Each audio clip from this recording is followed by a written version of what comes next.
બજાર કરતાં સસ્તું અને બજાર કરતાં ચોખ્ખું એકદમ ટેસ્ટી ડિલિશિયસ એવું આજે આપણે બનાવીશું બદામ શેક, જે ઝટપટ બની જાય છે અને એકદમ ટેસ્ટી એવું બને છે। તમે એક વખત જો આ રીતે ઘરે બનાવીને ટ્રાય કર્યું તો તમે બજારના પણ બદામ શેક ભૂલી જવાના છો। તો ચાલો ફ્રેન્ડ્સ, બનાવવાનું શરૂ કરીએ સમર સ્પેશિયલ બદામ શેકની રેસિપી। બદામ શેક બનાવવા માટે સૌથી પહેલાં તો આપણે બદામની જરૂરત પડશે। તો બદામને આપણે 2 થી 3 કલાક પહેલાં પાણીમાં પલાળી લેવાની છે। તમે ઓવરનાઇટ પણ તેને પલાળશો તો પણ ચાલશે। હવે પલળેલી બદામના આપણે છેલતા કાઢી લેવાના છે। ત્યાર પછી આપણે તેને મિક્સીના જારમાં ઉમેરી દઈશું, કારણ કે આપણે તેને ક્રશ કરવાની છે। તો આમને આમ તો ક્રશ થશે નહીં, તેનામાં પાણી કે દૂધ ઉમેરવું પડશે। તો અહીં મેં દૂધ ઉમેરી દીધું છે અને અહીં તમે જોઈ શકો છો કે એકદમ સરસ એવો ક્રશ થઈ ગયો છે બદામ। હવે તેને સાઈડમાં મૂકી અને અહીં મેં એક બાઉલ લઈ લીધો છે।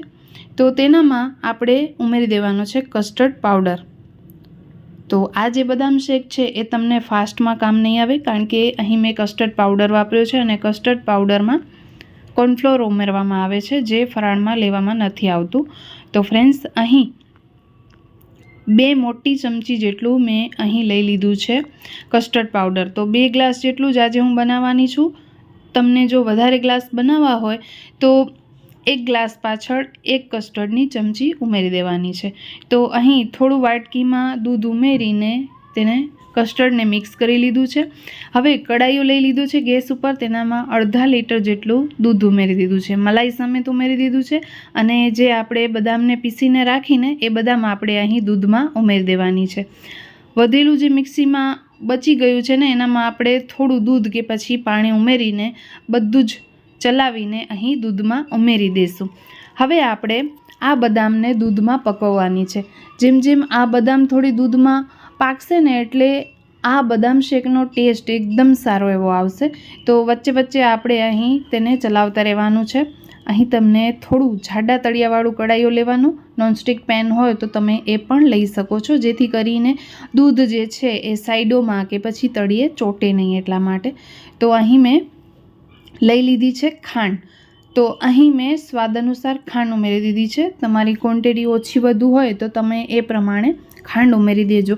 અને જો ના ખબર પડતી હોય તો તમે થોડું દૂધને ટેસ્ટ કરી લેજો, જેથી કરીને તમને ખ્યાલ આવશે કે કેટલું સ્વીટ જોઈએ છે અને કેટલું નથી જોઈતું। તો ફ્રેન્ડ્સ, અહીં મેં ખાંડને મિક્સ કરી લીધી છે। હવે થોડું વધારે ફ્લેવર આપવા માટે મેં અહીં એલચીનો પાવડર ઉમેર્યો છે। તો અડધી ચમચી જેટલો એલચીનો પાવડર ઉમેરી દેવાનો છે, જેથી કરીને આ બદામ શેકનો ફ્લેવર એકદમ સારો એવો આવશે।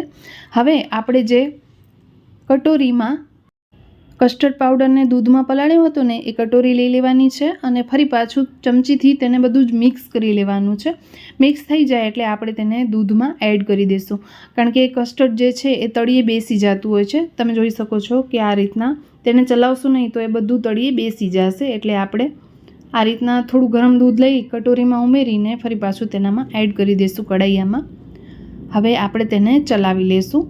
તો એકદમ સરસ રીતે આપણે કસ્ટર્ડને દૂધમાં મિક્સ કરી લેશું। કસ્ટર્ડને આપણે દૂધમાં ઉમેરીએ એટલે દૂધ જે છે એ ઘાટું થવા માંડે છે। તો અહીં મેં ગેસની ફ્લેમ સ્લો જ રાખી છે, હાઈ નથી રાખી। અને હવે મેં અહીં લઈ લીધી છે કેસર। તો આ ઓપ્શનલ છે, તમને ન ઉમેરવી હોય તો તમે સ્કીપ કરી શકો છો। કલર થોડો સારો એવો આવે એટલા માટે મેં અહીં કેસરનો ઉપયોગ કર્યો છે। તો કેસર ઉમેરીને ફરી પાછું આપણે દૂધને ચલાવી લેશું। તો દૂધ જેમ જેમ ઉકળશે તેમ તેમ ઘાટું થતું જશે। તો બદામ શેક થોડું થીક હોય છે અને તમને કેટલું થીક રાખવું છે એ પ્રમાણે તમને કસ્ટર્ડ પાવડર ઉમેરવાનું છે। જો વધારે તમને થીક જોઈએ તો તમને થોડું એક્સ્ટ્રા ઉમેરવાનું કસ્ટર્ડ પાવડર, એ હું આગળ તમને વિડીયોમાં જણાવીશ। તો ફ્રેન્ડ્સ, અહીં આપણે કિનારીઓમાંથી જે મલાઈ ચોટી ગઈ છે એને આપણે ચમચાથી કાઢી લેવાની છે, જેથી કરીને આ જે બદામ શેક છે એકદમ ક્રીમી એવું લાગે। હવે થોડા આપણે ડ્રાયફ્રૂટ્સ ઉમેરી દઈશું, જેનામાં મેં કાજુ અને બદામ લીધા છે। તો આપણે બજારમાં બદામ શેક પીતા હોઈએ છીએ તો લિમિટેડ કાજુ બદામ આવતા હોય છે કે બદામ લિમિટેડ આવતી હોય છે। જ્યારે આપણે ઘરે બનાવીએ ને ત્યારે આપણે મનપસંદ બદામની ક્વોન્ટિટી ઉમેરી શકીએ છીએ। તો અહીં એક નાની વાટકી જેટલા કાજુ બદામ મેં અહીં મિક્સમાં ઉમેરી દીધા છે। તેને આપણે દૂધમાં એડ કરીને ચલાવી લેશું, મિક્સ કરી લેશું। તો ફ્રેન્ડ્સ, અહીં આપણે થોડી વાર માટે દૂધને ઉકાળી લેશું।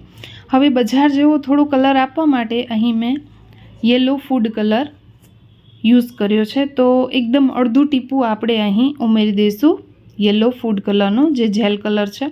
તો ફ્રેન્ડ્સ, આ ટોટલી ઓપ્શનલ છે. તમે ઘરે બનાવતા હો તો ન ઉમેરશો તો પણ ચાલશે. તો અહીં મેં યલો ફૂડ કલર ઉમેર્યા બાદ થોડું મિક્સ કરી લીધું છે અને હવે તમે જોઈ શકો છો કે તેનો કલર એકદમથી સરસ એવો ચેન્જ થઈ ગયો છે અને દૂધ પણ અહીં ઘાટું થઈ ગયું છે. તમે જોઈ શકો છો કે પહેલાં કરતાં તે ઘાટું થઈ ગયું છે. બહુ વધારે આપણે તેને ઘાટું નહીં કરીએ અને હવે આપણે તેને ફ્રીજમાં મૂકી દઈશું. ફ્રીજમાં મૂક્યા બાદ તમે અહીં જોઈ શકો છો ફ્રેન્ડ્સ કે તેની થિકનેસ થોડી એક્સ્ટ્રા થઈ ગઈ છે. તો જ્યારે તમે દૂધ પકવો ને એટલે બહુ વધારે તેને ઘાટું નથી કરવાનું, નહીંતર એકદમ આઈસ્ક્રીમ જેવું થઈ જશે તમારું બદામ શેક. થોડું તેને પાતળું રાખવાનું છે, જેવું કે આગળ મેં તમને વિડીયોમાં બતાવ્યું. બસ એટલી જ તેની દૂધની થિકનેસ રાખવાની છે. હવે આપણે તેને સર્વ કરીશું. તો અહીં મેં ગ્લાસ લઈ લીધા છે કાચના, અને કાચના ગ્લાસમાં આપણે બદામ શેકને સર્વ કરીશું. તો તમે તેની થિકનેસ જોઈ શકો છો, એકદમ બજાર જેવું જ આપણું ઘરે બદામ મિલ્ક શેક રેડી થઈ ગયું છે. આપણે બદામની કતરણથી તેને ઉપરથી ગાર્નિશિંગ કરીશું. તો ફ્રેન્ડ્સ, વિડીયો ગમ્યો હોય તો લાઇક જરૂરથી કરી દેજો અને હા, મને કમેન્ટ જરૂરથી કરજો કે આજની રેસિપી તમને કેવી લાગી છે. જો ગમી હોય તો વિડીયોને લાઇક કરજો, શેર કરજો અને હા, ચેનલ પર નવા આવ્યા છો તો સબસ્ક્રાઈબ કરીને જાજો, જેથી આવાવાળા બધા જ નવા વિડીયોઝની નોટિફિકેશન મળતી રહે અને સૌ પ્રથમ તમે મારા વિડીયોઝને જોઈ શકો. તો ફ્રેન્ડ્સ, અહીં મેં 2 ગ્લાસમાં 2 મોટી ચમચી જેટલું કસ્ટર્ડ પાવડર ઉમેર્યું છે. તમે 5 ગ્લાસ કે 6 ગ્લાસ જેટલું મિલ્ક શેક કે પછી બદામ શેક બનાવતા હો ને તો તમને ગ્લાસ પ્રમાણે 1 ચમચી જેટલું લઈ લેવાનું છે કસ્ટર્ડ પાવડર. તો તમારો એકદમ પરફેક્ટ મિલ્ક શેક બનશે કે પછી બદામ શેક બનશે. ત્યાં સુધી આવજો.